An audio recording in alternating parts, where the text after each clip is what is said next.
Kamusta kayo mga bossing? Meron lang akong gustong i-share sa inyo na naalala ko habang ako'y naglilinis nitong sasakyan. Bigla ko ngang naalala mga bossing nung ako ay naging houseboy. Opo, tama po ang narinig nyo. Ako po ay naging houseboy sa isang may kaya na pamilya dyan sa Bicol. At alam nyo naman po ang trabaho talaga ng houseboy kundi kung ano po ang ipagawa ng amo. At isa na nga dito guys ang pagpapalinis ng sasakyan o ang pagka-car wash. Dati guys, gusto ko lang kayong i-inspire. Dati talaga habang nililinisan ko yung sasakyan na yun ay naiisip ko o sinasabi ko sa sarili ko na kaya ko ba magkaroon ng ganito? At kung kaya ko man, kailan kaya at ano ba ang dapat kong gawin? Ang dami kong realization noon na kada araw na dumadating na lang sa aking buhay ay iniisip ko kung paano ako makakaalis sa ganitong trabaho. Kasi sabi ko noon, ang taas ng pangarap ko pero hindi naman siya akma sa mga ginagawa ko o sa current situation ko. Pero nung mga panahong yon wala akong magawa dahil wala rin akong lakas ng loob.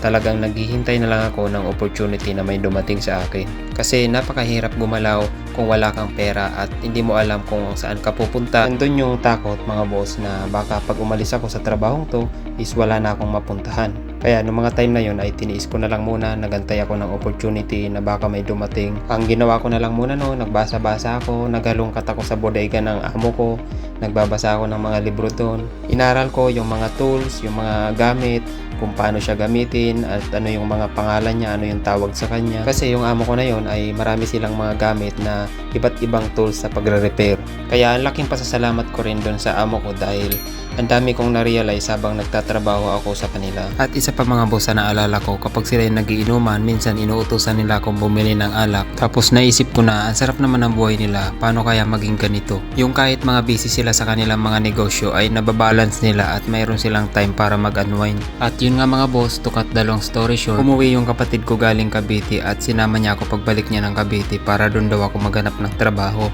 Dahil malaki daw yung pwedeng sahurin at marami daw benefits lalo na kapag na-regular. At nung narinig ko ngayon mga bossing ay hindi na ako nagdalawang isip at yun na nga yung sinasabi kong opportunity. Pero kasama ang palad guys ay hindi pa rin naging madali yung pag-a-apply ko sa Cavite dahil yung gusto ng kapatid ko na applyan ko ay hindi pwede ang may tattoo. Ang galit nga ng kapatid ko nung time na yun dahil hindi ko daw sa kanya sinabi na mayroon daw akong tattoo. At dahil parang pinanghihinaan na nga ako nung time na yun at nawawala na ako ng pag-asa, parang gusto ko nang bumalik ng Bicol nung mga time na yun. Kasi bukod sa kulang na rin ako sa financial noon para pang apply, ay dumagdag pa yung problema sa tattoo at dumating pa sa punto na pinaso ko yung braso ko para lang mabura yung tattoo at makapasok ako dun sa company na gusto ng kapatid ko. Sa awa nga ng Diyos mga bossing ay nakapasok ako dun sa company na gusto ng kapatid ko na mapasukan ko. Kaya nung mga time na yun mga bossing ay nagsipag talaga ako at sinikap ko talaga na ako ay ma-regular. Wala pa sa isip ko nun at hindi man lang sumagi sa isip ko na mag-Canada o mag-abroad. Kasi ang nasa isip ko nun mga boss ay regular na ako sa trabaho, kumbaga secured na yung aking future.